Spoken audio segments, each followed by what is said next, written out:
जय हिंद दोस्तों, आशा करता हूँ आप सब लोग अच्छे होंगे। आज हम 24 जनवरी 2025 की न्यूज़ को सिम्प्लीफाई करेंगे। न्यूज़ शुरू करने से पहले जो मैं आपको 23 जनवरी को क्वेश्चन दिए थे, उसको देख लेते हैं, ठीक है? यहाँ पे आ जाइए 23।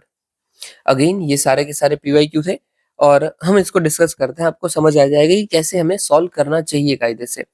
ये क्वेश्चन हमने 2-3 बार पहले भी सॉल्व किया हुआ है, तो मुझे आशा है कि आपको ये आता होगा, बट फिर भी अगर आप पहली बार देख रहे हैं, तो देखिए कैसे करना था। ओके।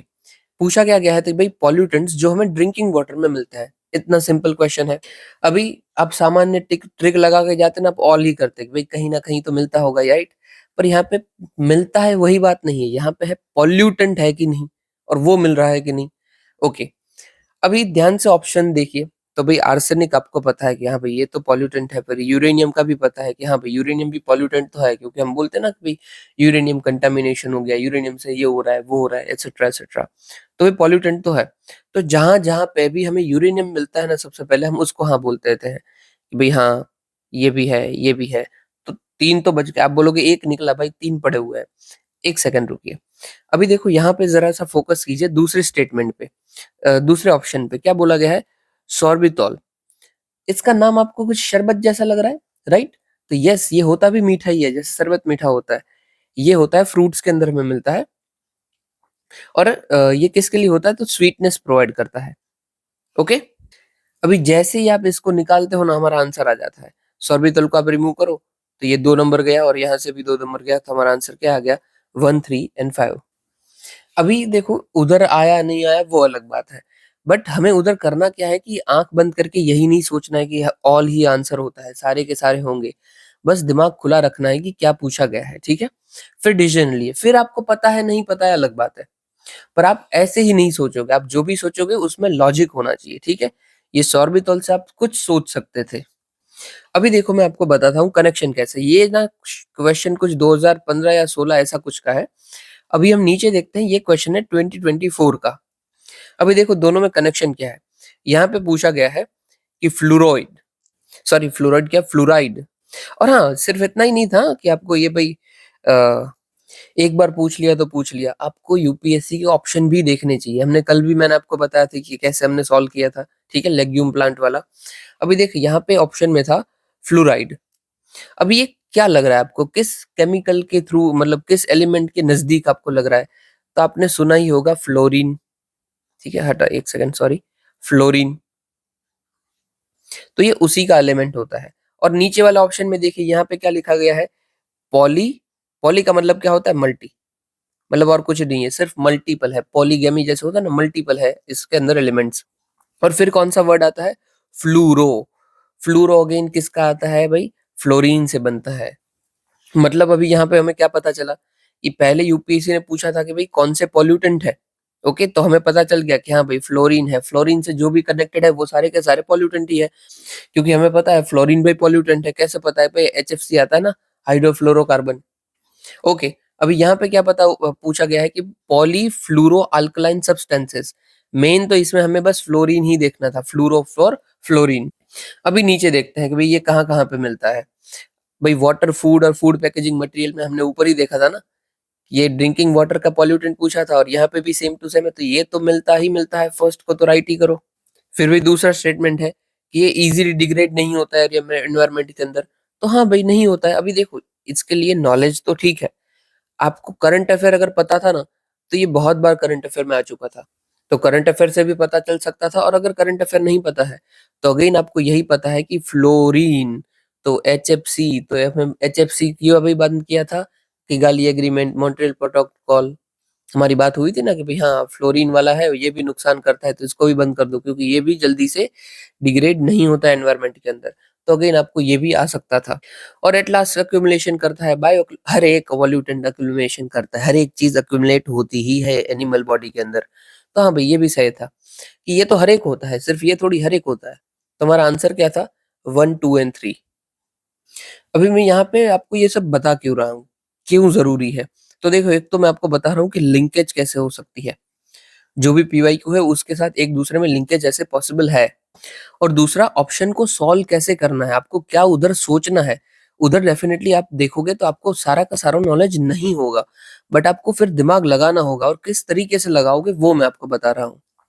कि यहाँ पे पॉलीफ्लोरल अल्काइल सब्सटेंसेस से हमने सिर्फ फ्लूरो को देखा और फ्लोरीन को पकड़ा और फिर फ्लोरीन से पूरा का पूरा सॉल्व कर लिया, क्योंकि हाई चांसेस थे कि आपको ये PFAS का मतलब ही ना पता हो और उधर आप ये सोचो कि यार इसका तो मुझे कुछ भी नहीं पता है, उसको इग्नोर करो, इसको मैं नहीं कर सकता, स्किप कर दो।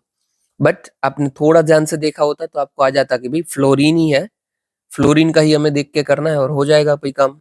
ओके, और ये तीसरा स्टेटमेंट जो था ना वो एकदम ही पपलू था, क्योंकि कितना अच्छा अच्छा बोला है। देखो, परसिस्टेंट एक्सपोजर मतलब मैं लगातार उसके साथ रह रहा हूँ, तो बायो अक्यूमुलेशन हो सकता है, वो भी क्या कैन, तो डेफिनेटली होगा ना, लगातार किसी भी चीज के साथ रहो तो अक्यूमुलेट होने वाला है। तो ये इजी था। चलिए अभी आगे देखते हैं, ठीक है, मेंस बेस्ड क्वेश्चन देखते हैं। मेंस बेस्ड क्वेश्चन क्या था कि भाई हेल्थ फॉर ऑल अगर हमें हासिल करना है तो उसके लिए प्री रिक्विजिट क्या है, तो community local community level health care interventions. Okay, देख लेते हैं। नाम से ही पता चल रहा है हेल्थ फॉर ऑल क्या होता है, तो भाई सबके पास अवेलेबिलिटी हो और एक्सेसिबिलिटी हो क्वालिटी हेल्थ केयर की। तो वही मैंने लिखा हुआ है डेफिनेशन में। दूसरे इंट्रोडक्शन में आप क्या लिख सकते थे भाई, आप लिख सकते थे कि लोकल लेवल के हेल्थ केयर इंटरवेंशन क्यों इंपॉर्टेंट है, या फिर लोकल लेवल के इंटरवेंशन क्या होते हैं, इसको बता सकते थे। और देखो इसमें कुछ आप वो नहीं कर सकते हो कि भाई कुछ तिगड़म बिगड़म अलग से ही लिख लिया, वो नहीं चलेगा इधर पे। हाँ, आप यहाँ पे भी करंट अफेयर लिख सकते हो। करंट अफेयर में क्या लिखोगे, हेल्थ के बारे में कुछ चीज लिख दिया कि भाई इंडिया की हेल्थ अभी के लिए ऐसी चल रही है, इसलिए हमें डिमांड करता है कि हमें लोकल कम्युनिटी लेवल पे काम करना चाहिए। ओके, अगर अगर कुछ नहीं आ रहा है तो अगेन आप क्या लिख सकते हो, जैसी हमारी रोज की अप्रोच है कि डायरेक्ट लिख लेंगे कि भाई local community level health care और health care intervention is prerequisite for health for India's aspiration goal as discussed below. Okay, same to gem जो क्वेश्चन में पूछा है वही का वही। ओके, अभी देखो ये हेल्थ फॉर और वैसे इजी डेफिनेशन थी, मैंने भी ये कोई कहीं पे देखी वेखी नहीं है, खुद ही बनाई है, पहली बार क्वेश्चन देखा पहली बार बना दिया। ओके, अभी आपको लिखना कैसे है, देखो कोई भी ऐसी चीज लिखी हुई ना कि एक्सप्लेन करना है कि ये है सही, मतलब पहले तो एक्सप्लेन का मतलब क्या है कि हाँ बता दो भाई ऐसा है ये। और हमने पूछा क्या गया है कि भाई ये जरूरी है प्री रिक्विजिट, तो मतलब इसकी इंपॉर्टेंस पूछी है ना, तो हम उसको इंपॉर्टेंस लिखेंगे। पर कई लोग क्या लिखते हैं कि how local intervention is important, अरे नहीं भाई ऐसा नहीं लिखना है कभी भी क्वेश्चन में, मतलब आपके आंसर में क्वेश्चन मार्क मत करो, उल्टा लिखो कि भाई इंपॉर्टेंट क्यों है। क्वेश्चन मार्क नहीं करना है कि भाई should India do that, how do that, what is important, नहीं नहीं, क्वेश्चन मार्क नहीं करना है, डायरेक्ट लिखना है, ठीक है। तो यहाँ पे भी हमने वही लिखा है कि इम्पोर्टेंस क्या है, तो भाई ग्राउंड लेवल अप्रोच करता है ये, यस लोकल लेवल पे अगर आप काम कर रहे हो तो काम अब कम्युनिटी है ही क्या भाई, ये कम्युनिटी बेस से क्या बोल रहे हैं कि जो आसपास के सारी आपकी कम्युनिटी है उसकी हेल्प के थ्रू आप कैसे ये सब अपना हेल्थ फॉर ऑल पा सकते हो। तो भाई ग्राउंड लेवल अप्रोच हो सकती है। फिर स्पेसिफिक इशू के साथ डील कर सकते हैं कि हो सकता है कि कोई एक एरिया में जो लोग रह रहे हो उधर न्यूट्रिशन ही ना मिल रहे हो, जबकि दूसरे एरिया में न्यूट्रिशन तो मिल रहे हो बट लोग ले ना रहे हो, उनकी आदतें खराब हो, तो स्पेसिफिक इशू के साथ कम्युनिटी डील कर सकती है। यहाँ पे मैंने वही लिखा है नॉर्थ ईस्ट का और डेवलप सिटीज का एग्जाम्पल। फिर भी इंक्रीज कर सकते हैं हम अपनी आउटरीच को। यस, कम्युनिटी लेवल पे अगर काम कर रहा है तो आप ज्यादा लोगों के पास पहुंच पाओगे, राइट। जैसे कि मिशन इंद्रधनुष में भी हम क्या करते हैं, लोकल लेवल पे काम करते हैं। अभी देखो ऐसी सब चीजों को आप ना मेंशन करना बहुत जरूरी है, बाकी आपका आंसर एकदम ही जनरल हो जाएगा, एकदम ही जनरल, मतलब कुछ है ही नहीं जिस आंसर में। अगर आप ऐसी कोई कोई एक दो चीज लिखोगे ना तो बंदे को पता चलेगा एग्जामिनर को कि हाँ भाई इसको पता है, ये सब ऐसे ही नहीं बोल रहा है। ओके, फिर बॉटम अप अप्रोच होगी। बॉटम अप अप्रोच क्या है कि भाई नीचे से लेकर ऊपर तक काम करना, तो हाँ भाई ये वही होता है, ठीक है। इसके थ्रू हम जो लोकलाइज्ड सॉल्यूशन है वो कर पाएंगे। फिर यहाँ पे आ जाइए, फिर हेल्पिंग हैंड है ये हमारा। अभी देखो ये मुझे कोई पॉइंट सूझ नहीं रहा था तो मैंने ऐसे अच्छे वर्ड लिख दिए कि भाई फर्स्ट हेल्पिंग हैंड। यस, हम जैसे बोलते हैं ना कि भाई सबसे पहले जो आपको काम आएगा वो आपके आजू बाजू वाले लोग होंगे, और आजू बाजू में क्या है तो कम्युनिटी, हमारी कम्युनिटी बेस्ड इंटरवेंशन। और ये हमने देखा भी कब देखा, तो कोविड-19 पेंडेमिक के दौरान देखा। ओके, और देखो यहाँ पे जितने भी हमने एग्जाम्पल लिए ना वो एग्जाम्पल भी हेल्थ के ही लिए हैं। क्यों हेल्थ के लिए हैं, क्योंकि पूछा ही गया था हेल्थ फॉर ऑल, हेल्थ के बारे में ही हमें बताना है। तो जो हमारा एग्जाम्पल है वो भी हेल्थ के रिलेटेड ही होने चाहिए। ओके, फिर हमने अभी देखो यूपीएससी ने क्वेश्चन में भले कुछ भी नहीं पूछा है, एक ही डायमेंशन है कि भाई ये इंपॉर्टेंट क्यों है, सिर्फ एक डायमेंशन, बट वो एक डायमेंशन पे इतना लंबा चौड़ा लिखना कोई मतलब लॉजिकल नहीं बनता है। आप लिख सकते हो तो well and good, but definitely जब तक मुझे पता है उतने पॉइंट आपको उधर दिमाग में नहीं याद आएँगे। तो आपको अगेन क्या करना है, मेजर्स बताना है। यहाँ पे हम क्या मेजर्स बताएँगे कि कैसे और हम इसको अच्छा कर सकते हैं। बस वही बता दो और फिर कंक्लूजन लिख देना। ओके, मैंने भी यहाँ पे वही किया है कि भाई स्टेप्स कैसे कर सकते हैं कम्युनिटी हेल्थ केयर इंटरवेंशन को और अच्छा करने के लिए। तो भाई कैपेसिटी बिल्डिंग कीजिए, स्किल डेवलपमेंट लेके आइए, जैसे कि हम ट्रेन कर सकते हैं अपने आशा वर्कर्स को और हम करते भी हैं। आशा वर्कर हमने कल भी देखा है, ठीक है? फिर हमें मेडिकल सर्विसेज होती है, सॉरी, टेली मेडिकल सर्विसेज होती है, उसको एनहांस करना है, इंक्रीज करना है और हमें इंफ्रास्ट्रक्चर बिल्डिंग करनी है, जैसे कि primary and secondary health care centres. Okay, एकदम जनरलाइज चीजें लिखी गई है, बट लिखी है वो इम्पोर्टेंट है। और एट लास्ट में हमने कंक्लूजन दे दिया कि हाँ भाई, लोकल का लेवल पे इंटरवेंशन जो है वो ज़रूरी है और ये हमारी रोप ऑफ होप है to achieve health for all. अभी देखो ऐसे आपको वर्ड लिखना आना चाहिए, क्योंकि हमेशा आपको जनरलाइज़ लिखोगे मतलब चलता है देखो, गलत कभी भी नहीं होने वाला है। बट यकीन मानिए आप एकदम हर एक आंसर एकदम जनरल लिख के आपको मार्क्स ज़्यादा नहीं मिलेंगे।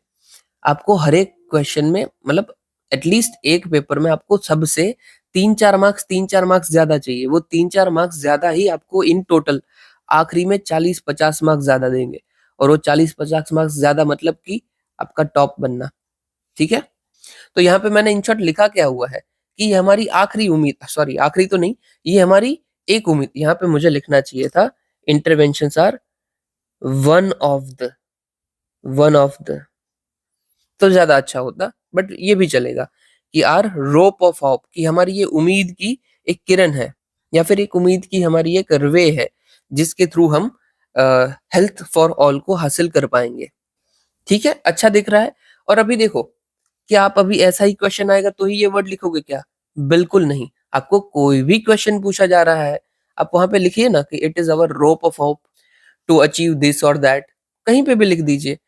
आपको मेन हमारा गोल यही है कि हम जो ये डिस्कस करते हैं ना आंसर, उससे सीखना है कि कैसे हमें लिंकेजेस बनाने हैं और कैसे हमें उसको यूज़ करना है। ये डेफिनिटली ये मेरा आंसर कोई 100 ऑन 100 नहीं है, बट मेरा आंसर ऐसा है जो आप एग्ज़ाम में यूज़ कर पाओगे। ओके? तो मैं उम्मीद करता हूँ आप समझ गए हो और हाँ, ऐसी सब चीज़ें हो ना जो एक्स्ट्रा में आप लिख रहे हो, सिर्फ़ जगह भरने के लिए, उसको हो सके उतना डायग्राम में लिखिए। ये भी देखो मैंने सिर्फ़ 3-3 वर्ड में खत्म कर दिया है पॉइंट, 1-2-3, 1-2-3, 1-2-3 और ये 3-3 वर्ड में भी मैंने कितना भर दिया, इतना भर दिया और दिख भी अच्छा रहा है भाई और लिखा भी सही है। तो ये सब आपको भी करना है, ठीक है? और चलो ये सब आपको वर्डिंग नहीं आती ना तो भी आप क्या लिख सकते थे? तो to conclude, local community level interventions is very important to achieve health for all. Simple, जो क्वेश्चन में पूछा गया था वही का वही एकदम। चलिए, अभी हम आज की न्यूज़ कवर करते हैं, ठीक है? देखो ऑनेस्टली आज की न्यूज़ ख़ास कुछ है नहीं। मतलब ऐसा कुछ नहीं है कि जिससे क्वेश्चन बनेंगे हार्ड या ईज़ी। ओके है कि बहुत कम चांसेस है बट फिर भी हमें देखना है। सबसे पहले क्या है कि 5 नए इंडस्ट्रियल क्लस्टर की बात की गई है, क्लस्टर की बात की गई है। सबसे पहले तो यही देख लेते हैं कि भई इंडस्ट्रियल क्लस्टर होता क्या है? तो भई ये ऐसा जियोग्राफिकल कंसंट्रेट एरिया है, हब या फिर एरिया है जहाँ पे हर एक टाइप की इंडस्ट्रीज़ आपको मिल जाती है जो कि इंटरकनेक्टेड है एक-दूसरे के साथ कोलैबोरेट करती हुई इकोनॉमिक ग्रोथ में काम कर रही है, ठीक है? इन शॉर्ट देखो ना क्लस्टर का मतलब ही क्या होता है? क्लस्टर मतलब एक बहुत सारी चीज़ें एक जगह पे और यहाँ पे किसका क्लस्टर है? तो भई इंडस्ट्री का क्लस्टर है। इंडस्ट्री का क्लस्टर मतलब अलग-अलग इंडस्ट्रीज़ यहाँ पे होंगी।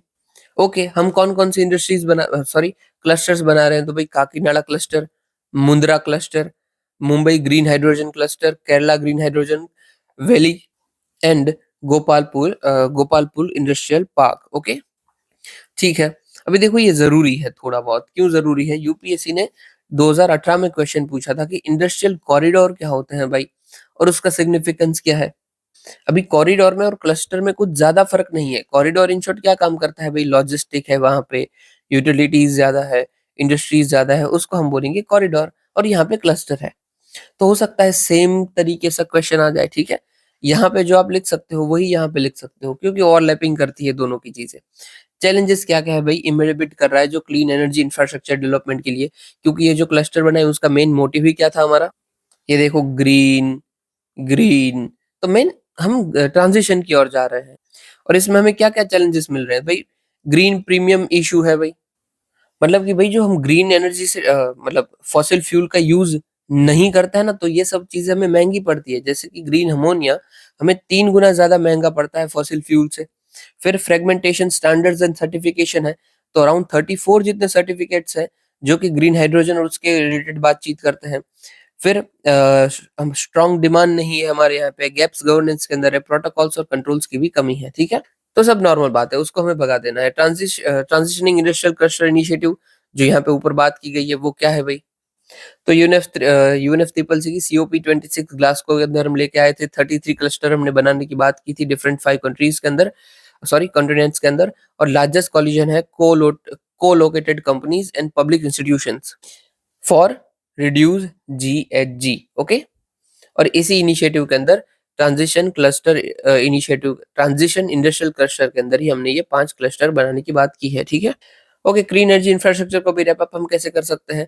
तो वही स्ट्रेंथन करना है कोलैबोरेशन को, ग्लोबल नेटवर्क, इंटरनेशनल इनिशिएटिव और वैल्यू चेन पार्टनरशिप से चलते। फिर एक्सपीडिएट स्केलिंग एंड क्लस्टर लेवल पे करना है, एग्रीगेट डिमांड को बढ़ाना है, फाइनेंस करना है, न्यू बिजनेस मॉडल लेके आना है और डेवलप करना है कॉमन विजन को, जैसे cluster governance, cluster public collaboration and cluster level core. Okay, हटाइए। चलिए, यहाँ पे देख लीजिए, ये थोड़ा-सा काम का है। पीएम जन मन स्कीम, उसके रिलेटेड बात चल रही है। यहाँ पे ना रिसेंटली मीटिंग हुई थी, डिस्ट्रिक्ट मजिस्ट्रेट्स की मीटिंग, मतलब कि आईएएस की मीटिंग्स, और यहाँ उसका नेशनल कॉन्फ्रेंस में ये जनमन के रिलेटेड बातचीत हुई। किसने इसको हेड किया था? भाई मिनिस्ट्री ऑफ ट्राइबल अफेयर्स ने किया था, कॉमन सेंस है। ओके, जनमन स्कीम की हम बात करते हैं, मतलब क्या है सबसे पहले तो प्रधानमंत्री जनजाति आदिवासी न्याय महाअभियान। ओके, ये कब हमने लॉन्च किया था? तो जनजाति गौरव दिवस 2023 में किया था, मतलब कि 15 नवंबर को किया था। इसके अंदर हमने डिफरेंट मिनिस्ट्रीज और डिपार्टमेंट्स को जोड़ दिया है, और अप्रोक्सीमेटली हमारे 11 क्रिटिकल इंटरवेंशन है 9 मिनिस्ट्रीज के साथ जो डिपार्टमेंट के साथ जुड़े हुए। इसके भाई ऑब्जेक्टिव क्या क्या है? तो देखो, पक्का हाउसेस हमें प्रोवाइड करना है, मोबाइल मेडिकल यूनिट्स बनाने हैं, हेल्थ एंड वेलनेस सेंटर्स बनाने हैं और वन धन विकास केंद्र भी सेटअप करने हैं। ओके, इसके किसके अंदर आता है? कवरेज कौन सा है? Under the development action plan for scheduled tribe. Okay, अभी ये भी पीवीटीजीज क्या होता है? देखो, पीवीटीजीज के बारे में जानना है ना, तो आई वुड रेकमेंड कि आप मेरी पुरानी वीडियो देख लीजिए। आपको ना 29 अक्टूबर की वीडियो में ये मिल जाएगा, अगर आपको देखना हो तो। ओके, अभी देखो पीवीटीजीज क्या होते हैं, सबसे पहले वो देख लेते हैं। तो देखो, पीवीटी स्टैंडिंग किसके लिए करता है? P for particularly, V for vulnerable, T for tribal, G for group, ठीक है। ओके, सबसे पहले कितने पीवीटीजीज हमारे पास? तो अप्रोक्सीमेटली 75 हमने आइडेंटिफाई की है। किस कमीशन की रिपोर्ट के थ्रू की है? तो ये मुझे आप कमेंट सेक्शन में बताना, क्योंकि हमने 2-3 बार बात की हुई है। ओके। कौन से क्राइटेरियाज हम देखते हैं भाई इंक्लूड करने से पहले? तो ये प्री एग्रीलियन लेवल ऑफ टेक्नोलॉजी यहाँ पे होनी चाहिए, मतलब जो भी एग्रीकल्चर करते हैं थोड़ा सा पुरानी टाइप से कर रहे हैं, लिटरेसी इनके पास कम है, इकोनॉमिक बैकवर्डनेस है और इनकी डिक्लाइनिंग या फिर स्टैग्नेंट पॉपुलेशन हो। ओके, अभी देखो, स्ट्रक्चरल डिस्क्रिमिनेशन की बात करते हैं, क्या क्या दिक्कतें देखने को मिलती है? तो इनको हम ऑफन प्रिमिटिव या फिर हॉस्टाइल बोलते हैं। कायदे से ऐसे है नहीं, ठीक है, हमारा बोलना ही गलत है। फिर लैंड एलिनेशन की बात करें तो इनके यहाँ से रिसोर्स भी ले लिए जाते हैं, और ऊपर से इनको कई बार बॉन्डेड लेबर की तरह काम भी करवाया जाता है, क्योंकि इनको पता ही नहीं अपने राइट्स के बारे में, जो इनको अंडर फॉरेस्ट राइट एक्ट 2006 में मिले हुए हैं। फिर भी बहुत सारे हेल्थ इश्यूज ये फेस कर रहे हैं। आप सोचिए, अगर हम इतने पढ़े लिखे, सब फैसिलिटीज होने के बावजूद भी अगर हेल्थ इश्यूज फेस करते हैं, तो इनके पास तो कोई फैसिलिटीज भी नहीं है, ना ही कोई नॉलेज है, तो ये भी करेंगे, राइट? तो high infant and maternal mortality rate है, माल नरिशमेंट है और एनीमिया है, और भाई एजुकेशन सिस्टम की भी कमी है। ओके, इनिशिएटिव क्या क्या हम ले सकते हैं, क्या क्या हमने लिए हुए हैं? सबसे पहले तो हमने आर्टिकल बनाया है 275 क्लॉज 1 ऑफ कॉन्स्टिट्यूशन, जो कि भाई शेड्यूल ट्राइब के डेवलपमेंट के लिए ग्रांट प्रोवाइड करता है। फिर हमने प्रधानमंत्री जनजातीय उन्नत ग्राम अभियान बनाया है, जो कि अगेन ट्राइबल मेजोरिटी में जो भी विलेज होती है उनकी सोशियो इकोनॉमिक कंडीशन को इम्प्रूव करने की बात करता है। और प्रधानमंत्री आदर्श ग्राम योजना, इसका मेन मोटिव क्या है कि जिस भी विलेज में ट्राइबल पॉपुलेशन ज्यादा है उसको एक मॉडल विलेज की तरह डेवलप करना, ठीक है। अभी देखो, ये तीनों की तीनों आपको याद रखनी है, यहाँ पे नहीं तो कहीं और जगह पे, पर आप कहीं ना कहीं तो यूज कर पाओगे, ठीक है। 275 क्लॉज ए, जनजाति उन्नत ग्राम अभियान, और आदि आदर्श ग्राम योजना।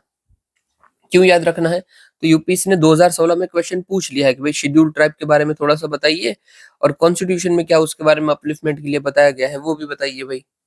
तो ये सब जरूरी होता है, ठीक है। फिर देखिए, यहाँ पे फोकस कीजिए, डीप सी मैन्ड मिशन, ये रिसेंटली यूनियन मिनिस्टर ने बोला कि हम सून इसको लॉन्च करने वाले हैं। ओके, बढ़िया है भाई। इसमें हमारा भाई गोल क्या है, तो समंदर की 6000 मीटर जितनी गहराई में जाना, यही हमारा डीप ओशन मिशन। ठीक है, ये हमने कब लॉन्च किया था, तो भाई 2021 में लॉन्च किया था। 5 साल तक का पीरियड है और 2026 से पहले ये एक्चुअली लॉन्च भी हो जाने वाला है। ये वन ऑफ द मिशन है हमारा earth ministry of earth and science का, under the PM stack, STIAC। इसके अंदर दूसरे कौन से आते हैं, टोटल ना इसके अंदर 9 आते हैं, 9। दूसरे कौन से आते हैं ना, वो बता दीजिए मुझे। हमने 2-3 बार इसकी अगेन बात की हुई है, तो उम्मीद करता हूँ आपको कुछ तो पता होगा। अगर 9 के 9 नहीं भी आते हैं, बट इतना भी पता है ना कि ऐसा कुछ है, तो भी काफ़ी है। ओके, इस मिशन के भी पिलर्स क्या-क्या है, हम क्या करने वाले हैं? तो डीप सी माइनिंग करेंगे और मैन्ड सबमर्सिबल उधर भेजेंगे कि भाई देखो आप कैसा-कैसा चल रहा है, ठीक है? फिर हम उधर की बायोलॉजी जो होंगे, सॉरी बायोडायवर्सिटी होगी, उसको देखेंगे। फिर ओशन में क्लाइमेट चेंज के सामने एडवाइजरी इशू करेंगे कि क्या हम कर सकते हैं, कैसे कर सकते हैं। फिर हम multi metal hydrothermal sorry sulphide mineralization, in short sulphides की जो साइट होती है उसको देखेंगे, ठीक है? सिर्फ अच्छी भाषा में लिखा हुआ है। फिर हम हार्नेस करेंगे एनर्जी फ्रेश वाटर को, और हमारा एट लास्ट जो इम्पोर्टेंट है, मरीन स्टेशन बनाएंगे फॉर ओशन बायोलॉजी। ओके, हटाइए, इसमें और कुछ काम का नहीं है, ये और बहुत बार आने वाला है और हमने बहुत बार देखा भी हुआ है। इन शॉर्ट जो-जो कर सकते हैं वो हम सब करने वाले हैं, ठीक है? ब्लू इकोनॉमी को इससे फ़ायदा होगा। अच्छा, यहाँ पे लिखा हुआ है यार, सॉरी।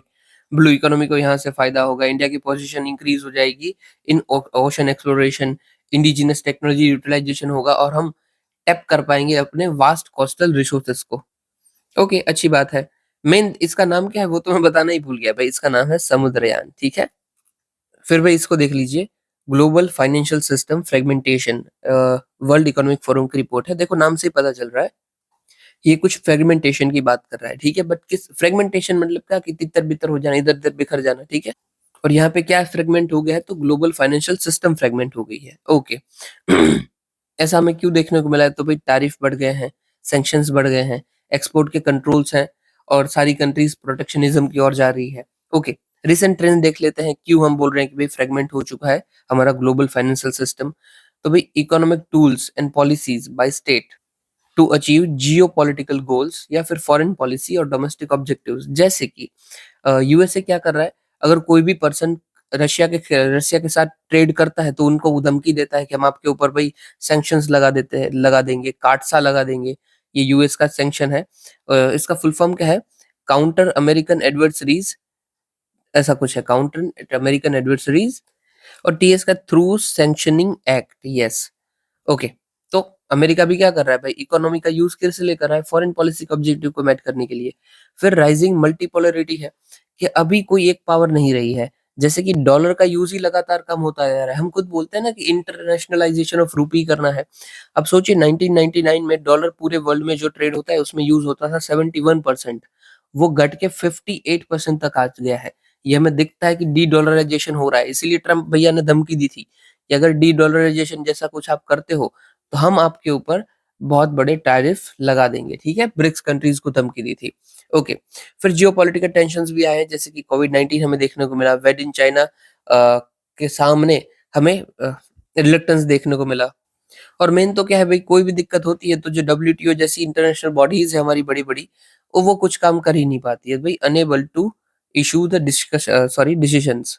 अभी ऐसा हो रहा है तो इसका इम्पैक्ट क्या पड़ने वाला है, सब बेसिक बेसिक, कि भाई ग्लोबल आउटपुट के ऊपर इम्पैक्ट पड़ेगा, फिर इमर्जिंग मार्केट और डेवलपिंग कंट्रीज के ऊपर इम्पैक्ट पड़ेगा, और एट लास्ट फाइनेंशियल इंस्टीट्यूशंस हमारी होती है उनके ऊपर भी इम्पैक्ट पड़ेगा। ठीक है भाई। प्रमोट क्या करना चाहिए ग्लोबल फाइनेंशियल सिस्टम इंटीग्रेशन को भाई, फाइनेंस जो फाइनेंशियल्स है उसको डीरेगुलेशन करो आप, ठीक है? यहाँ पे देख पढ़ रहा हूँ, डीरेगुलेशन करो।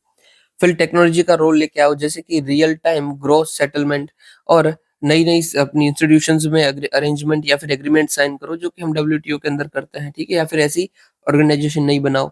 ये प्रमोट क्यों कर रहे हैं हम भाई इंटीग्रेशन, तो भाई ये रूल ऑफ लॉ को अपहोल्ड करता है, रेगुलेशन प्रोवाइड करता है और रेगुलर स्ट्रेस टेस्टिंग भी प्रोवाइड करवाता है। किसके सामने भाई, तो नेगेटिव एक्सटर्नलिटीज के सामने। देखो एक्सटर्नलिटीज 2 टाइप की हो सकती है, पॉजिटिव भी हो सकता है और नेगेटिव भी हो सकता है। मतलब किसी भी चीज़ के कोई पॉजिटिव इम्पैक्ट्स पड़ रहे हैं ओवरऑल दूसरी फील्ड के अंदर, तो वो पॉजिटिव एक्सटर्नैलिटी है। और नेगेटिव पढ़ रहे हैं तो वो नेगेटिव एक्सटर्नैलिटी है। मतलब कि एक एग्जांपल हम लेते हैं कि कोई कंपनी कुछ काम कर रही है बट पॉल्यूशन बढ़ा कर रही है भाई, आजू-बाजू की नदी को एकदम ही खराब कर दे रही है। तो उसका मतलब क्या है कि ये एक नेगेटिव एक्सटर्नैलिटी है। और दूसरा, कोई एक कंपनी है वो बहुत अच्छा काम कर रही है, सीएसआर एक्टिविटीज़ कर रही है, कॉर्पोरेट सोशल रिस्पांसिबिलिटी, उसकी वजह से उस एरिया की जो हेल्थ केयर फैसिलिटीज़ है, वो काफ़ी अच्छी हो रही है। तो उसको हम बोलते हैं पॉजिटिव एक्सटर्नैलिटीज़। चलिए अभी आगे देखते हैं। अभी देखो, आज ना मैंने कोई एक्स्ट्रा टॉपिक इंक्लूड नहीं किया है क्योंकि काफ़ी लेट हो गया था और मैं भी थक गया था। तो मैंने सोचा कि आज कुछ इंक्लूड नहीं करते हैं, जो न्यूज़ है वही डायरेक्ट बताते हैं। अगर आपको कुछ डाउट हो तो मुझे बता दीजिएगा।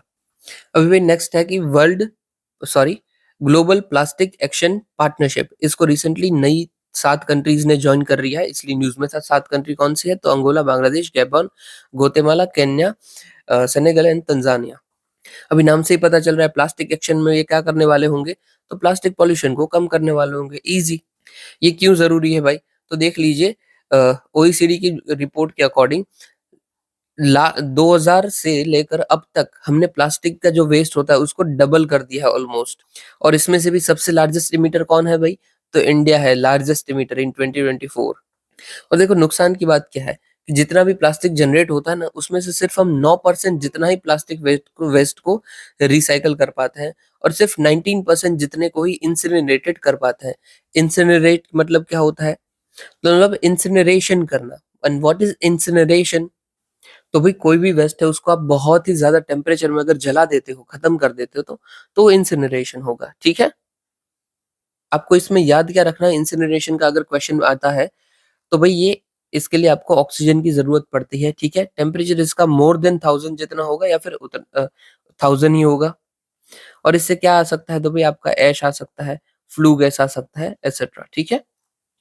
इसके साथ दूसरी जोड़ी में क्या होता है? तो भाई पायरोलिसिस होता है, ठीक है? पायरोलिसिस में क्या है? तो भाई सबसे पहले तो O2 की ज़रूरत नहीं है और दूसरा, इसका जो टेम्परेचर होता है वो भी इससे कम होता है, 400 से 600 में इसका काम चल जाता है। और भाई इसका एमिशन निकलेगा वो क्या निकलेगा? तो वही सिनगैस निकल सकता है, सिनगैस। ओके, अभी मैं क्यों बता रहा हूँ बस यही ध्यान रखना, इंसिनरेशन की आपको क्लैरिटी होनी चाहिए, चीज़ क्या है। इम्पैक्ट क्या पड़ता है प्लास्टिक वेस्ट के अपने एनवायरनमेंट के अंदर? तो भाई बिलियंस ऑफ टन्स का प्लास्टिक हर साल जमा होता जा रहा है, approximately 1.8 billion ton greenhouse gas emission annually.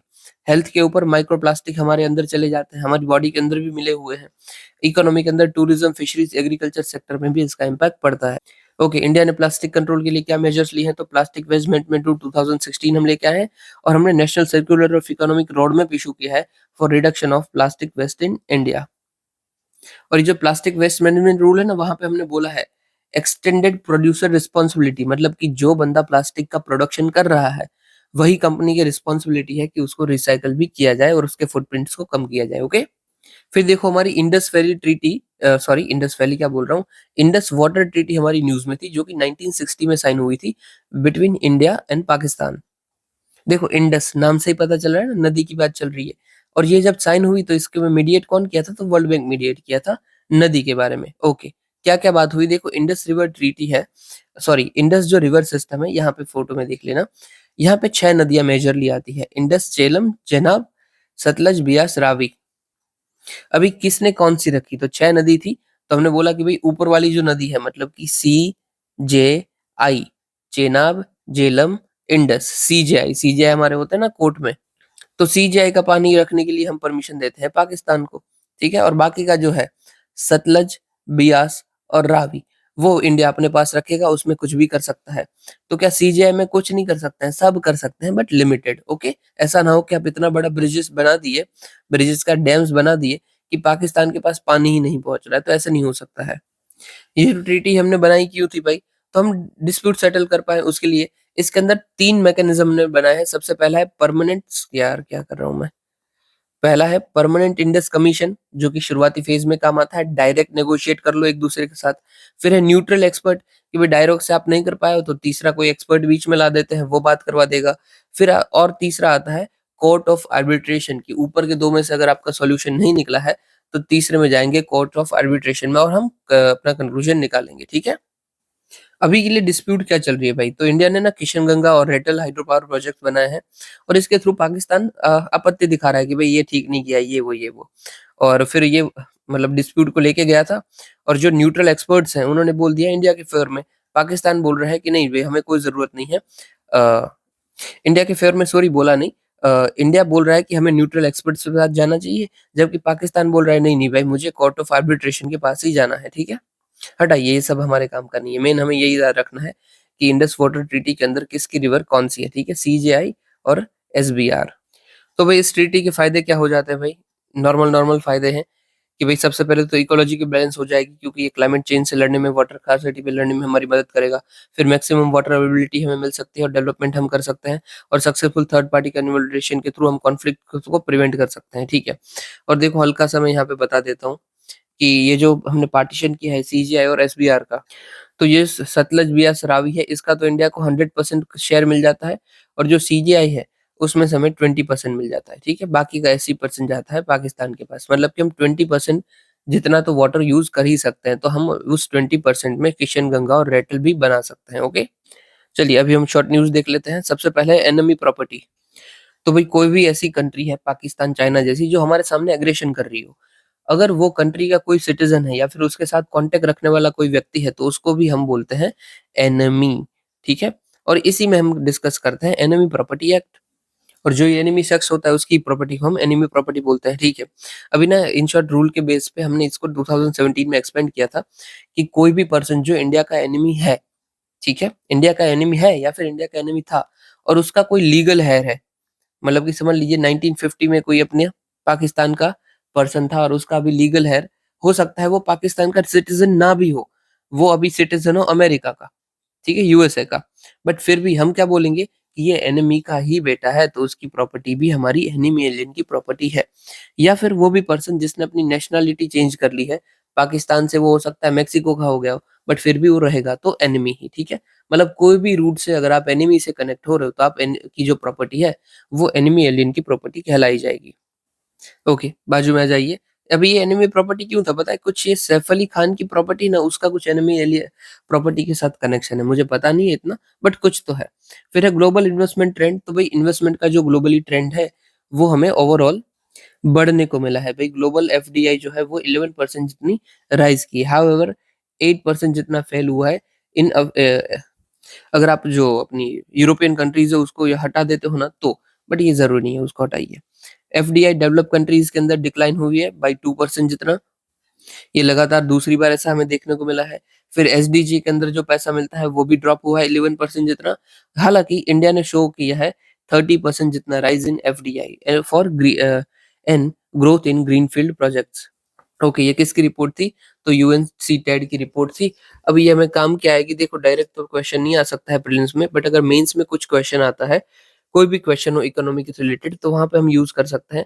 As per यूएनसीटेड report India की एफडीआई 13% जितनी राइज़ की है, ओके? फिर भाई यहाँ पे आ जाइए, एड हॉक जज की बात की है तो भाई टेम्परेरी अपॉइंटमेंट कर सकती है सुप्रीम कोर्ट, हमें पता है। कैसे करेगी भाई? तो सबसे पहले प्रेसिडेंट का कंसेंट ले लेगी, भाई हमें इस पर्सन की ज़रूरत है एड हॉक तरीके से। एड हॉक मतलब क्या है? टेम्परेरी पीरियड के लिए ज़रूरत हो। तो आपने जो पुराने कोई जज थे, रिटायर्ड जज हो या फिर कोई भी हो, उनको आपने अपॉइंट कर दिया। तो उसी को हम बोलेंगे एड हॉक जज, ठीक है? आपका काम क्या हो जाता है? तो आप लक्ष्मीकांत से इसको पढ़ लीजिएगा, ठीक है? अभी मैं काफ़ी थक गया हूँ वरना मैं डेफ़िनिटली पढ़ा देता, इसलिए मैं थोड़ा-सा भगा रहा हूँ, माफ़ करना। क्योंकि ऑलमोस्ट साढ़े 3 बज रहे हैं, तो हार्ड है मेरे लिए करना अभी के लिए। ओके, इसकी प्रोसेस कहाँ पे बताई गई है? तो 1998 के मेमोरेंडम ऑफ प्रोसीजर है, वहाँ पे बताया गया है। अगर क्वेश्चन पूछा जाएगा तो क्या पूछा जाएगा कि भई इसकी अपॉइंटमेंट प्रोसीजर है वो हमें कॉन्स्टिट्यूशन में बताई गई है। तो मना कर देना भई कि कॉन्स्टिट्यूशन में नहीं है, ओके? पर हाँ, एक बात हमें ध्यान रखनी है कि आर्टिकल 127 में बताया गया है कि हाँ, अगर सुप्रीम कोर्ट में क्वोरम नहीं मिलती है तो हम एड हॉक जज की अपॉइंटमेंट कर सकते हैं। क्वोरम मतलब क्या होता है कि मिनिमम जितनी रिक्वायरमेंट हो उतने भी आपके पास जजेस नहीं है, तो वो क्वोरम है। ये न्यूज़ में क्यों था भाई? तो सुप्रीम कोर्ट ने बोला था कि हमें एड हॉक जजेस को ही अपॉइंटमेंट करनी चाहिए ताकि हम क्रिमिनल केसेस में जो बैकलॉग है उसको क्लियर कर पाएँ। फिर है Indian cyber crime coordination centre I4C। तो यूनियन फाइनेंस मिनिस्टर ने बोला है बैंक्स को कि भाई इनके साथ कोऑर्डिनेशन इंटीग्रेशन आप कर लीजिए ताकि आप फाइनेंशियल फ्रॉड्स को रोक पाओ, ठीक है?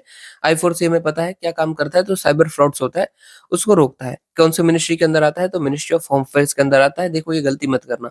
वहाँ पे अगर ये I4C पूछा जाता है ना, तो आपको पूछा जाएगा कि ये MeitY के अंदर काम करता है और आपको लगेगा भी हाँ, स ये भाई सही है। हमें याद रखना है ये होम मिनिस्ट्री के अंदर काम करता है। ऑब्जेक्टिव क्या-क्या है, तो ये सेंट्रल हब है ताकि वो कोई भी साइबर क्राइम रिलेटेड फाइलिंग आती है, कोई ट्रेंड होता है, एनालिसिस, इन शॉर्ट सब कुछ इसको करना होता है, ठीक है? और ये वन आपको अर्ली वार्निंग सिस्टम भी प्रोवाइड कर सकता है, क्यों? क्योंकि I4C के अंदर ही हमने बनाया हुआ है अपना साइबर सस्पेक्ट सस्पेक्ट रजिस्ट्री, ठीक है? ये मतलब हमने थोड़े दिनों पहले ही देखा था। साइबर सस्पेक्ट रजिस्ट्री में क्या है, आपको एडवांस बता देते हैं कि ये क्रिमिनल है, ऑलरेडी साइबर क्राइम के रूप में पकड़े गए, तो आपको उसके रिलेटेड अवेयरनेस रहे। और इसी के चलते हमने कुछ ना नंबर मुझे याद नहीं आ रहा है, कुछ 11,000 करोड़ जितने बचा लिए हैं, वैसा कुछ था। ओके, चलिए इग्नोर कीजिए। फिर है एयरपोर्ट इकोनॉमिक रेगुलेटरी अथॉरिटी। तो देखो आपको नाम से ही पता चल रहा है, ठीक है? कोई अथॉरिटी है, बट किसकी अथॉरिटी है? इकोनॉमिक रेगुलेटरी, मतलब पैसों वाला सब रेगुलेशन देखती है, बट किस में? एयरपोर्ट में। ओके, तो यही करती है। इसको स्टैट्यूटरी बॉडी बनाया गया था bye act of airport economic regulatory authority act 2008। इसका काम क्या है? तो भाई टैरिफ डिटरमाइन करना इन एरोनॉटिकल सर्विसेज, फिर फीस और डेवलप करना fees and passenger service fees under aircraft rule 1937, फिर क्वालिटी क्वांटिटी और रिलायबिलिटी देखना एयरपोर्ट सर्विसेज की, और कोई ऐसे भी टास्क करना जो कि सेंट्रल गवर्नमेंट ने बोले हो कि भाई ये जरा कर देना। तो ओके, तो इन शॉर्ट आपसे क्वेश्चन क्या पूछा जा सकता है कि जो एयरपोर्ट अथॉरिटी में टैरिफ होता है वो कौन डिसाइड करता है? तो भाई एयरपोर्ट इकोनॉमिक रेगुलेटरी अथॉरिटी, जो एक स्टैट्यूटरी बॉडी है। फिर सुपरमैसिव ब्लैक होल के बारे में भी हमें रिसेंटली नासा ने डिस्कवर किया है, एक नए टाइप का ब्लैक होल LID 568। ओके, ये भाई ऐसा माना जा रहा है कि बिग बैंग के 1.5 बिलियन ईयर्स बाद में फॉर्म हुआ था, बना था, ठीक है, ठीक है। ब्लैक होल इन शॉर्ट क्या होता है? देखो स्पेस के अंदर बहुत सारी जगह है, ठीक है? उसमें से कोई ऐसी जगह है जहाँ ये वैक्यूम वैक्यूम क्लीनर की जैसी होती है, कि ऐसा कोई जगह है गोल जैसा, इसके आसपास कुछ भी जाता है ना, तो इसके अंदर चला जाता है। इवन लाइट भी अगर इसके बाजू से निकलती है तो उसके अंदर घुस जाती है, और ये एकदम ब्लैक होता है। आपको स्पेस के अंदर कहाँ पे ये दिखेंगे नहीं। तो आप बोलोगे तो हमें कैसे दिखते हैं भाई? तो देखो होता क्या है, जब इसके बाजू से लाइट जा रही होती है ना, तो तुरंत अपने अंदर खींच लेता है ऐसा। यहाँ से भी जा रही है, अंदर खींच लिया, यहाँ से भी जा रही है, अंदर खींच लिया। तो लाइट अचानक से जहाँ पे खत्म हो जाएगी, तो आपको दिखने लगेगा ना, कि समझ लीजिए ये, कि यहाँ पे लाइट जा रही थी, अचानक से यहाँ खत्म हो गई, यहाँ खत्म हो गई, यहाँ खत्म हो गई। ऐसा हर तरफ से आ रही है और लाइट खत्म हो जा रही है। तो लाइट खत्म होने की वजह से एक बॉर्डर जैसा हमें देखने को मिल जाएगा। इसलिए हमें पता चलेगा कि भई यहाँ पे ब्लैक होल है। देखो यहाँ पे भी आपको दिख रहा है ना, कि एक्चुअली हमें ब्लैक वाला कुछ नहीं दिख रहा है, बट लाइट जहाँ से खत्म हो रही है वो दिख रहा है, ओके? तो वही ब्लैक होल इन शॉर्ट सब कुछ अपने अंदर ले लेता है, सब कुछ खा जाता है। पर उसकी भी एक लिमिट होती है, राइट? कि नॉर्मल लिमिट की मुताबिक खाता है, कि भई इतना उसने अपने अंदर ले लिया। और जब ये एक्सीड कर जाता है, मतलब कि अगर ये वैक्यूम क्लीनर की तरह काम कर रहा है और ये वैक्यूम क्लीनर एकदम उसकी कैपेसिटी के ऊपर चला गया, मतलब इतनी डस्ट उसने ले ली कि अब वो अंदर ले भी नहीं पा रहा है, और फिर आप उसके अंदर और डस्ट डालते हो तो वो इमिट कर देता है, मतलब सारी डस्ट है वो इधर-उधर फैला देता है, अंदर से इमिट करने लगता है। तो उसी को हम बोलते हैं सुपर एनिंगटन एक्रिएशन। मतलब कि जितना वो ले सकता है, उसको हम बोलेंगे लिमिट। कौन सी लिमिट? Eddington limit. और अगर ये क्रॉस हो जाती है तो हम उसको बोलेंगे सुपर एडिंगटन एक्रिएशन। ओके, मतलब ब्लैक होल जितना अपने अंदर ले सकता है, वो लेने के बाद एक्स्ट्रा अगर हो जाता है तो इमिट करने लगता है, सब इधर-उधर फेंकने लगता है अपने अंदर से। तो वो हमारी है सुपर एनिंगटन क्रिएशन। ठीक है, यहाँ पे भी आपको दिख रहा है ना, जैसे ब्लैक होल से मतलब ये बाहर निकल रहा है, ऐसा आप समझो। तो ये हो जाएगा एनिंगटन। और जो ये हमने अभी-अभी ये मिला है ना LID 568, ये यहीं पे लाई करता है, इसलिए न्यूज़ में था। रिसेंटली भाई इनकॉइस जो है उनको अवार्ड मिला है सुभाष चंद्र बोस आपदा प्रबंधन पुरस्कार 2025। ओके, इनकॉइस हैदराबाद के अंदर है। इसका एस्टैब्लिशमेंट 1999 में किया गया था by ministry of earth and science as a unit of earth system science organization. Okay, इसका काम क्या है भाई मेनली? तो कोई भी डिजास्टर आते हैं, सुनामी, कोई स्टॉर्म सर्ज, हीट वेव्स, ऐसा कोई हाई वेव्स आ जाता है, हीट वेव्स नहीं सॉरी, बड़े-बड़े तूफान आ जाते हैं, तो उन सब में ये अर्ली वार्निंग सिस्टम प्रोवाइड करता है हमें, और इसीलिए इनको ये पुरस्कार मिला गया था। ओके, ये एक परमानेंट मेंबर है यूनेस्को की inter governmental ocean oceanographic commission का। इसलिए तो भाई इसको पुरस्कार क्या मिला है? आपदा प्रबंधन। आपदा मतलब क्या होता है? डिजास्टर। प्रबंधन मतलब उसका मैनेजमेंट करना, प्रबंध मैनेजमेंट करना। ओके, ध्यान देना इनकॉइज। आप इसको इन शॉर्ट ना मेंस के आंसर में यूज कर पाओगे, कि हम आपदा प्रबंधन के लिए, मतलब कि डिजास्टर के लिए इनकॉइज बनाए हुए हैं बॉडी। ठीक है, चलिए। फिर है लेक नेवासा। या फिर लेक न्यूवेसा। तो सबसे पहले तो ये कहाँ पे पड़ती है, तो केन्या के अंदर पड़ती है। ये एक फ्रेश वाटर लेक है और रिफ्ट वैली के यहाँ पे हमें देखने को मिलती है इन साउदर्न। और इसके आजू बाजू सराउंड कौन करता है, तो असाशिया वुडलैंड्स इसके आजू बाजू है। ओके, इसमें कहाँ से मतलब पेरेनियल, सॉरी, इसको फेड कौन करता है, it is fed by perennial river Malewa and Gil. और कौन सी भाई यहाँ पे माउंटेन रेंज हमारी पड़ती है, तो अबरडेयर। अभी देखो यहाँ पे, देखिए यहाँ से आपको पता चल जाएगा, वरना आपका देखना बेकार था, सिर्फ मैं बोल रहा था वैसा हो गया था। अभी देखो यहाँ पे ना केन्या पड़ता है, मेरा पेन किधर गया है, हाँ, इस एरिया में केन्या पड़ता है, ठीक है। ये जो तुर्काना है ना, वो भी उसी के अंदर आता है, ये वाला समझ लीजिए ये केन्या है। पेन छोटी कर लेने दीजिए। ये जो लेक तुर्काना दिख रही है, उसके भी नीचे आपको देखने को मिलता है अपना लेक नेवासा, ठीक है। यहाँ पे लेक नेवासा देखने को मिलता है।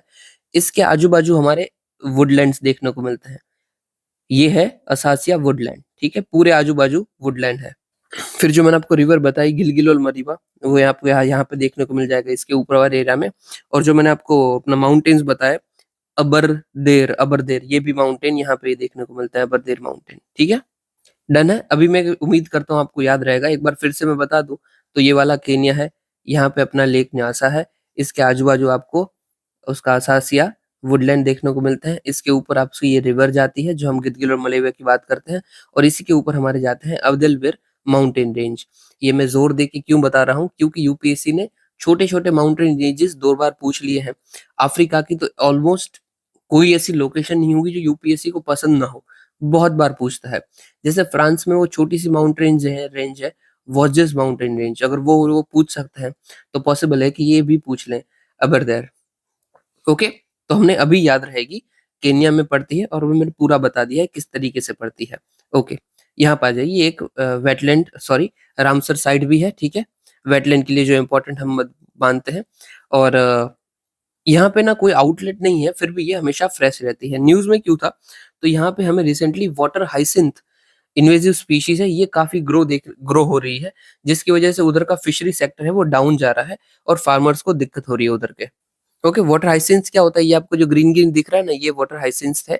ये एक प्लांट स्पीशी है जो कि पानी के अंदर बहुत ग्रो करती है, और पूरे पानी को कवर कर लेती है। पूरे पानी को कवर कर लेगी तो क्या होगा, फोटोसिंथेसिस नहीं, सॉरी, जो ऑक्सीजन है वो नीचे नहीं जा पाएगा, और ऑक्सीजन की कमी हो जाएगी, बायोलॉजिकल ऑक्सीजन डिमांड जो होती है वो कम पड़ जाएगी। ओके, वो बढ़ जाएगी, सॉरी, और इसीलिए मछलियां उधर मरने लगेंगी। फिर है वैगई रिवर। वैगई रिवर कहाँ पे देखने को मिलती है भाई हमें, तो भाई ये फोटो में आ जाइए, यहाँ पे देखिए, ये है अपना तमिलनाडु, ठीक है। तमिलनाडु के अंदर हमें ये वैगई रिवर देखने को मिल रही है, और कहाँ पे ये एम्प्टी हो रही है, तो पाक बे में एम्प्टी हो रही है। ओके, ये देखते ही हमारा आधा काम खत्म हो गया, ठीक है। अभी इसके ऊपर नीचे वाली रिवर कौन कौन सी है वो देख लेते हैं। तो देखो, इसके लेफ्ट में हमें देखने को मिलती है पेरियार रिवर, जो कि अरब सी में खत्म होती है। इसके ऊपर हमारी जाती है कावेरी रिवर, जो अगेन पाक बे के आजू बाजू खत्म हो जाती है। फिर यहाँ पे उसके नीचे जाते हैं तो तुम तमीर बारानी देखने को मिलते हैं। ये ना यहाँ पे तमिल पारानी लिखा है, जब तक मैंने पढ़ा ना इट इज तमीर बारानी है। आई डोंट नो वेदर कि वो सही है या फिर मेरा वाला सही है। फिर कावेरी के भी ऊपर जाते हैं हमें, तो हमें पोन्नैयार रिवर देखने को मिलती है, और पारार रिवर देखने को मिलती है। ओके, तो देखो हम याद कैसे रखेंगे, इंडिया का मैप तो आपको पता ही है, ठीक है। पूरा तमिलनाडु देखो, यहाँ से ये तमिलनाडु आता है, ठीक है, यहाँ इतना बड़ा तमिलनाडु है। तो सबसे पहले हम शुरू से याद करेंगे। पहले है Palar, P for a, P A. फिर और नीचे आता है, फिर है पोन्नैयार, पी ओ, पोन्नियार। फिर अपना पी खत्म ही हो गया है, ठीक है। फिर हमारा आता है कावेरी रिवर। कावेरी तो आपको वैसे भी पता होगा, इसलिए उसको भी इग्नोर भी करो तो चलेगा, बट फिर भी लिख दो चलो। फिर हमारा आता है वैगई, ठीक है, Vaigai, it should be Vaigai. और थमीर बारानी, ठीक है, तमीर बारानी। एक और ट्रिक क्या है भाई याद रखने की, देखो ट्रिक तो नहीं होनी चाहिए, बट ऐसे ही बता रहा हूँ कि कावेरी लास्ट में आई है, वैगई लास्ट में आई है, तमीर बारानी लास्ट में आई है। तो पिछले वाली जो भी रिवर आती है ना, मतलब तमिलनाडु के नीचे वाली, उसमें लास्ट में आई हमें देखने को मिलता है, कावेरी, वैगई और बारानी। ये देखो वैसे कनेक्ट नहीं होता है, ऐसे कुछ नहीं होता है, बट एग्जाम में अगर ऑप्शन आएगा ना, तो आप उधर क्लिक कर लोगे कि हाँ भाई वो तो साउथ वाली जो आई आ रहा था वो अपना तमिलनाडु वाली थी, ठीक है। अभी फिर नॉर्थ वाली रिवर में मत करके आना भाई, इतना तो आपको थोड़ा बहुत याद रखना है, ठीक है। और यहाँ पे अपना कोली डैम भी पड़ता है, ठीक है। दूसरी जो लोकेशन है वो आप खुद भी देख सकते हैं। चलिए अभी आगे आ जाते हैं। वेग रिवर हो गया। हाँ, उड़ता-उड़ता यहाँ से देख लेते हैं क्या-क्या लिखा गया था। तो वही जो मदुरै हाई कोर्ट है उसने बोला है कि भई इसको रिजुविनेट करो, मद्रास हाई कोर्ट ने बोला है इसको रिजुविनेट करो, ये रिवर खत्म हो रही है, थोड़ा इसको बढ़ाइए, दैट्स इट। ओके। उसकी फिर यहाँ पे ट्रिब्यूटरीज़ दी गई है, कौन से बेसिन में पड़ता है वो दिया गया है और कौन से खत्म होता है, कौन से डिस्ट्रिक्ट में निकलता है वो भी दिया गया है, वो हमारा काम का नहीं है। अभी के लिए तो नहीं है, क्योंकि ये सब देखो आप पढ़ लोगे ना, यकीन मानिए आपको याद रहना बहुत मुश्किल है, तो फिर दिमाग भी मत लगाओ। फिर लास्ट है हमारा कश्मीर शिनार। कश्मीर शिनार क्या है? तो ये पेड़ है, ठीक है? आपने मूवीज़ में देखी होंगी ये पेड़ है। ये ओरिजिनेट कहाँ पे हुए? तो ग्रीस में हुए थे, फिर जाके थ्रू आउट द पूरे वर्ल्ड में हमें देखने को मिलते हैं। मेजरली हमें कहाँ पे देखने को मिलता है? तो जो दल लेक है, ठीक है? या फिर दाल लेक, यहाँ पे एक आइलैंड पड़ता है चार चिनार। इसको नाम ही इसी के ऊपर से दिया गया है। कश्मीर चिनार से चार चिनार दिया है। क्यों दिया है भाई? क्योंकि यहाँ पे बहुत सारे ऐसे पेड़ मिलते हैं, ठीक है? और ये कहाँ पे है? तो डेफिनिटली श्रीनगर के अंदर है, ऐसे भी पता होगा आपको। ये लार्ज और डेसिडियस है, ये 30 मीटर तक ग्रो करते हैं और पूरे का पूरा उसको ग्रो होने में 150 साल लग जाते हैं, ओके। इसकी लॉन्गेविटी और इसके लीव्स जो चेंज कलर करते हैं, उसी के लिए इसे ब्यूटीफुल बनाते हैं। समर के दौरान ये एकदम ग्रीन होते हैं, फिर ये ऑटम के दौरान ब्लड रेड हो जाते हैं, एम्बर हो जाते हैं और येलो हो जाते हैं, मतलब एकदम बदलते रहते हैं। काम क्या-क्या आ सकता है? तो मेडिसिनल पर्पस में भी काम आता है, वुड के लिए भी काम आता है, डाई के लिए भी काम आता है, फर्नीचर के लिए भी काम आता है, ठीक है? न्यूज़ में क्यों था भाई? तो रिसेंटली कश्मीर शिनार को डिजिटल प्रोटेक्शन मिला था through geo tagging with QR. Okay, तो भाई दैट्स इट फॉर टुडे। ये आपका आज के क्वेश्चन रहेंगे। अगेन ये पीवाईक्यू है, अटेम्प्ट करने की कोशिश जरूर कीजिएगा, बाकी हम इसको कल डिस्कस कर लेंगे। इतना सुनने के लिए आपका शुक्रिया। जय हिंद। और हाँ भाई, जो अपना रैपिड रिवीजन की मैं बात कर रहा हूँ ना, इकोनॉमिक्स का, वो मेरे ख्याल से ना संडे तक अपलोड हो जाएगा। संडे अपलोड हो जाएगा या फिर मंडे को अपलोड कर दूंगा, ऐसा करेंगे। मंडे टू मंडे रखेंगे या फिर संडे संडे, ऐसा कुछ रखेंगे, तब अपलोड कर दूंगा। और उसके साथ-साथ ना आपको 1 पेज भी मिल जाएगा। एक पेज में जो भी हमने पढ़ा होगा वो सारा का सारा उसी एक पेज में होगा। एक पेज मतलब एक ही पेज होगा जो मैंने कायदे से लिखा हुआ है, कोई छोटा-मोटा करके नहीं होगा। उससे आपका वो पूरा का पूरा रिवीजन हो जाएगा। मैंने सोचा है कि जो पहली क्लास लाऊँ वो ही लाऊँ कि जीडीपी के बारे में पूरा का पूरा कॉन्सेप्ट हमारा क्लियर हो जाएगा। सिर्फ जीडीपी ही नहीं होगा, GDP, GNP, NNP, national income, personal disposable income, उसको कैलकुलेट करने की method, potential GDP, inflationary gap, deflationary gap, सब कुछ हम कर लेंगे, ठीक है? ओके चलो, अभी रखते हैं। इतना सुनने के लिए आपका शुक्रिया। जय हिंद।